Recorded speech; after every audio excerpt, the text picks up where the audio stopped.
আসসালামু আলাইকুম। প্রিয় দর্শক, আমাদের এই অন্তর্বর্তীকালীন সরকার দায়িত্ব নেওয়ার পর আমি মনে করি একটা বেশ বড় ঘটনা আজকে ঘটেছে। সেটা হলো, তারা যে সংস্কার কমিশনগুলো গঠন করেছিল বিভিন্ন বিষয়ের উপর, 11টি সংস্কার কমিশন, তার মধ্যে 4টা কমিশন আজকে তাদের রিপোর্ট জমা দিয়েছে। তারা রিপোর্ট জমা দিয়েছে প্রধান উপদেষ্টার কাছে। তো সেই কমিশনগুলো কী কী? সংবিধান বিষয়ক কমিশন যেটা আছে, নির্বাচন ব্যবস্থা নিয়ে যে কমিশন আছে, দুর্নীতি বিষয়ক যে কমিশনটা আছে, এবং পুলিশ সংস্কার নিয়ে যে কমিশন, এই 4টা কমিশন তারা তাদের রিপোর্ট জমা দিয়েছে। এই 4টা নিয়েই আমি কথা বলতে চাই, কিন্তু একদিনে তো সব সম্ভব হবে না, এবং একদিনেও একটা কমিশন নিয়ে বলা সম্ভব হবে না, কারণ ব্যাপক বড় তো বিষয়গুলো, খুঁটিনাটি অনেক কিছু আছে, আর সব কিছু আমি এখনও হাতে পাইও নি। যতটুকু পেয়েছি তার উপর কিছু কিছু আলোচনা করব। আজকে আমি প্রধানত আমার আলোচনা সীমাবদ্ধ রাখব সংবিধান সংস্কার বিষয়ক যে কমিটি, তারা যে রিপোর্টটা জমা দিয়েছে তার উপর। আমি প্রথমে বলে নিই, যখন কমিশনগুলো গঠন করা হয়, প্রথম যখন 6টা কমিশন গঠন করা হয়, যে কমিশনটার গঠন নিয়ে আমার সবচেয়ে বেশি আপত্তি কিংবা প্রশ্ন ছিল, সেটা হলো সংবিধান সংস্কার বিষয়ক কমিশন। এটা নিয়ে আমি মনে করেছিলাম যে এই কমিশনটা আরও অন্যভাবে করা যেত। দু একজন সদস্য নিয়ে আমার আপত্তির কথা আমি গোপন রাখিনি, আমি প্রকাশ্যে বলেছি। তারপরেও এই কমিশনের যতটুকু রিপোর্ট আমি দেখেছি, বটম লাইন হলো, আমার এই কমিশনের রিপোর্ট আমার কাছে খুবই ভালো লেগেছে। আমি যখন আপত্তি করেছিলাম তখন ব্যক্তি যোগ্যতা নিয়ে আপত্তি করেছিলাম। আমি বলেছিলাম উনি কেন, সেগুলো আমার তখনকার ব্যাপার ঠিকই ছিল। আমি এখনও মনে করি সেগুলো আমি যা বলেছিলাম ঠিকই বলেছিলাম, কিন্তু তারা যেটা করেছে সেটা আমার প্রত্যাশার কাছাকাছি আছে। এই জন্য আমি এই কমিশনের প্রধান সহ বাকি সকলকে শুরুতে একটা ধন্যবাদ দিতে চাই যে আপনারা একটা বড় কাজ করেছেন। কিন্তু কিছু কিছু পয়েন্ট নিয়ে আমার আপত্তি থাকবে। আপনি তো সব পাবেন না, কারো কাছ থেকে আপনি সব পাবেন না। 100-র মধ্যে আপনি যদি 80 পান, আমি মনে করি এটা ভালো পাওয়া। সেরকম যে 20% নিয়ে আমার আপত্তি আছে, সেটা হলো সংবিধানের যে মূলনীতিগুলো আছে। 4টে মূলনীতি আগে ছিল। 71 সালের আমাদের স্বাধীনতা যুদ্ধের পর, স্বাধীনতা যুদ্ধের চেতনাকে ধারণ করে যে সংবিধান আমাদের রচিত হয়েছিল, সেখানে 4টা মূলনীতি ছিল। সেই 4টা মূলনীতি কী কী ছিল? গণতন্ত্র, ধর্মনিরপেক্ষতা, জাতীয়তাবাদ এবং সমাজতন্ত্র। এই 4টা ছিল। এটা নিয়ে বিতর্ক থাকতে পারে, এখানে ঝামেলা ছিল, আমি অস্বীকার করি না। আবার পরবর্তীতে রাষ্ট্র ধর্ম ইসলাম যুক্ত হয়েছিল, সেগুলো নিয়েও ঝামেলা ছিল। তো আমি বিভিন্ন পত্রপত্রিকায় যতটুকু জেনেছি, আমি সম্পূর্ণ সংবিধানের সংস্কার কমিশনের রিপোর্টটা দেখিনি। যতটুকু আমি জেনেছি ততটুকু নিয়ে আজকে আলোচনা করব। আগামীতে যখন আরও দেখবো তখন আরও আলোচনা করব। প্রথমত হলো, এই 4টা মূলনীতির থেকে এই কমিশন 3টাকে বাদ দিয়েছে, এখানে 1টাকে রেখেছে গণতন্ত্রকে। এই যে বাকিগুলোকে বাদ দেওয়া, এইগুলো নিয়ে আমার একটা কিছু অবজারভেশন আছে। সে অবজারভেশন হলো, দেখুন এই রিপোর্টটা নিয়ে কিন্তু রাজনৈতিক দলগুলোর সঙ্গে বসা হবে। রাজনৈতিক দলগুলো কিছু কিছু বিষয়ে আপত্তি করবে, অথবা তারা কিছু যোগ করতে চাইবে। যেগুলো কমন পড়বে সেগুলো থাকবে, আর যেগুলো কমন পড়বে না সেগুলো বাদ পড়ে যাবে। এই হবে নিয়মটা, মোটামুটি যতটুকু আমি বুঝতে পেরেছি। আমার ধারণা 2টো পয়েন্টে আলোচনাটা বেশ বিতর্ক তৈরি করবে মূলনীতি নিয়ে। যেমন জাতীয়তাবাদ নিয়ে, জাতীয়তাবাদকে বাদ দেওয়াটা, এটা বিএনপি পছন্দ হয়তো করবে না আমার ধারণা, কারণ বিএনপি দলের নামই তো জাতীয়তাবাদী দল। তারা জাতীয়তাবাদকে বাদ দিয়ে একটা রিপোর্ট তারা খুব সহজে আনন্দের সঙ্গে মেনে নেবে, এটা আমার কাছে মনে হয় না। এখানে আওয়ামী লীগ নেই। আওয়ামী লীগ থাকলে হয়তো তারা ধর্মনিরপেক্ষতা নিয়ে প্রশ্ন তুলত, বাদ দেওয়া, ধর্মনিরপেক্ষকে বাদ দেওয়া নিয়ে প্রশ্ন তুলত। আওয়ামী লীগ নেই, ঠিক আছে, আওয়ামী লীগকে বাদই রাখলাম আমি।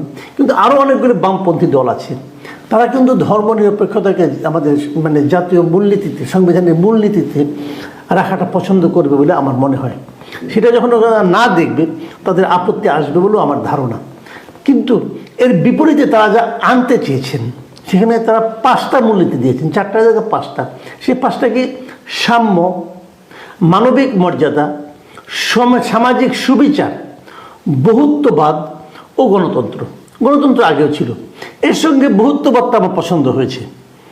বহুত্ববাদটা মানে অনেকেই থাকবে, নানা মত থাকবে, কিন্তু আমরা একত্র থাকবো, এইটা হলো বহুত্ববাদ। বেসিক্যালি যেটা আছে, নানা ধর্মের লোক থাকবে, নানা মতের লোক থাকবে, নানা চিন্তার লোক থাকবে, তারপর বহুত্ববাদ। এটা বহুত্ববাদটা ভালো, আমার পছন্দ হয়েছে। আমি বুঝতে পারছি না সামাজিক সুবিচার, মানবিক মর্যাদা, সাম্য, এই তিনটার মধ্যে পার্থক্যটা কি? তিনটাকে আলাদা আলাদা করার দরকারটা কী ছিল, আমি বুঝতে পারলাম না। সামাজিক সুবিচার যদি হয় তাহলে মানবিক মর্যাদাও থাকবে। কার জন্য এগুলি? জনগণের জন্য তো। যেখানে সামাজিক সুবিচারটা আছে সেখানে মানবিক মর্যাদা না থাকার কী কারণ থাকতে পারে? আবার সেখানে সাম্য না থাকার কী কারণ থাকতে পারে? সাম্য, মানবিক মর্যাদা এবং সামাজিক সুবিচার, এই তিনটা আসলে একই বিষয়। তিনটাকে আলাদা আলাদা তিনটা করাটা আমার কাছে একটু বাহুল্য মনে হয়েছে। এই জায়গাটাতে আমার মনে হয় যে একটু নতুনভাবে চিন্তা করা যেতে পারতো। আর জাতীয়তাবাদ এবং ধর্মনিরপেক্ষতাকে বাদ দিতে হবে কেন? ওটা বিএনপির, এটা আওয়ামী লীগের, এই জন্য যে আওয়ামী লীগ বিএনপিকে মাইনাস করা? আমি জানি না, আমি এগুলো হয়তো আপনারা বলবেন যে আমি কুতর্ক করছি, করতে পারি। আমি তো একজন নাগরিক এখানকার, না? আমার মনে চিন্তাটা আমি প্রকাশ করলাম। সেই চিন্তাটা নিয়ে এক একজনের এক এক রকম চিন্তা থাকবে, আপনারা চিন্তা করুন। কতগুলো জিনিস আমার ভালো লেগেছে। যেমন তারা বলেছে যে সংবিধান যদি আপনি সংশোধন করতে চান তাহলে আপনাকে গণভোট করতে হবে, এ ধরনের একটা সুপারিশ আসছে, এটা আমার খুব পছন্দ হয়েছে। তাছাড়া তারা দ্বিকক্ষ বিশিষ্ট সংসদ চালুরও সুপারিশ করেছে, এটাও আমার কাছে খুব ইন্টারেস্টিং মনে হয়েছে। দ্বিকক্ষ বিশিষ্ট থাকে, যেটা ভারতে আছে, কিন্তু দ্বিকক্ষ বিশিষ্ট হলে হয় কি, একটি চেক এন্ড ব্যালেন্স থাকে।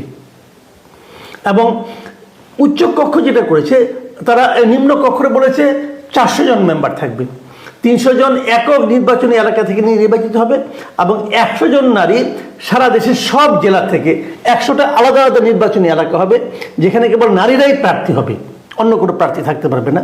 সেই প্রার্থীরা ইলেকশনের মাধ্যমে হবে।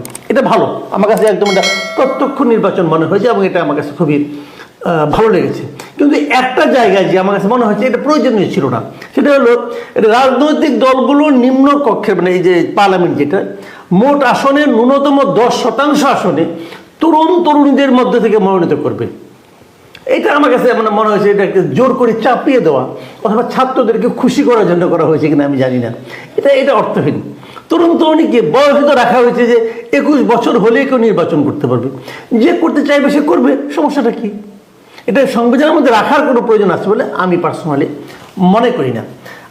কিন্তু আরেকটা জিনিস, যে জিনিসটা নাকি খুবই ভালো লেগেছে আমার কাছে, সেটা হলো যে এই আমাদের যে 70 অনুচ্ছেদ আছে, যেটাতে যে কোনো দল যদি একটা সিদ্ধান্ত নেয়, তার বিপক্ষে তার দলের কোনো সংসদ সদস্য যদি ভোট দেয় তাহলে তার মেম্বারশিপ বাতিল হয়ে যাবে। এটা তো একদম ভয়ঙ্কর একটা দাসত্বমূলক একটা ছিল বলে আমি মনে করি। সেই জায়গাটাতে একটু চেঞ্জ আনা হয়েছে।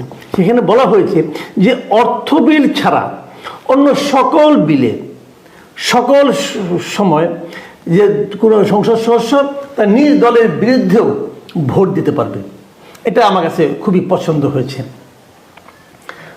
উচ্চকক্ষ সম্পর্কে বলা হয়েছে, এটা ডিটেলে পরে আলোচনা করা যাবে। উচ্চকক্ষে কিন্তু যে রাজনৈতিক দলগুলো যে সংখ্যানুপাতিক প্রতিনিধিত্ব চাচ্ছিল যে কত % ভোট তারা পাবে, সেটা ওখানে কিন্তু উচ্চকক্ষে যে কোনো পলিটিক্যাল পার্টি যদি 1% ভোট পায়, তারাই উচ্চকক্ষে তাদের মানে মেম্বারের জন্য, মনোনয়নের জন্য মনোনীত করতে পারবে।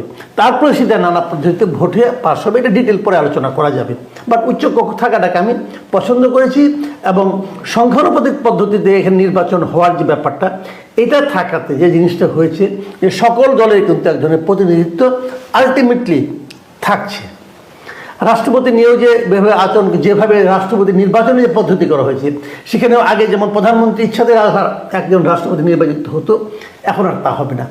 এটাও যেভাবে নির্বাচন পদ্ধতিটা, এটা আমার কাছে পছন্দ হয়েছে। প্রধানমন্ত্রীর পদটা নিয়ে বলা হয়েছে যে মাত্র তারা 2 বার থাকতে পারবে। এটা এক পরপর 2 বার হতে পারে, মাঝখানে গ্যাপ দিয়েও হতে পারে, কিন্তু 2 বারের বেশি না। এটা আমার কাছে মানে খুবই ভালো লেগেছে।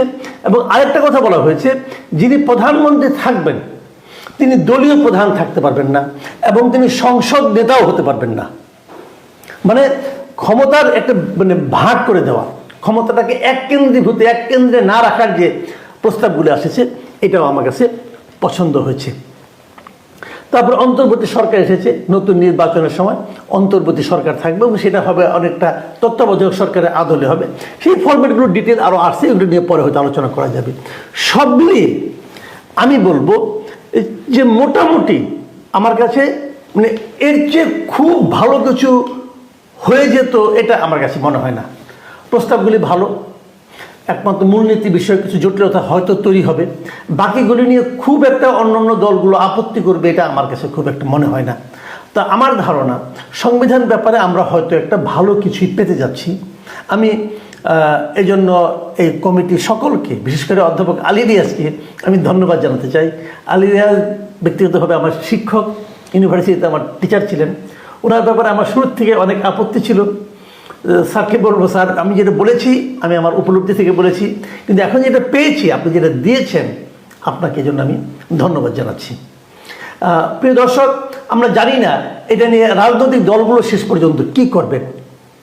আমি চাইব এটা নিয়ে অহেতুক বিতর্ক না বাড়িয়ে আমরা একটা ভালো সংবিধান পেতে যাচ্ছি, যে জিনিসটা ভালো সংবিধান পাওয়াটা এটাকে আপনারা সবাই মেনে নেবেন এবং এখান থেকে যেগুলো পরিবর্তন হওয়া দরকার হবে আপনারা আপনাদের প্রস্তাবগুলি দিবেন। আমার ধারণা সরকারও সেগুলো গ্রহণ করবে, করে আমরা সব মিলিয়ে একটা পজিটিভ দেশের জন্য হবে এমন একটা সংবিধান হয়তো পেতে যাচ্ছি।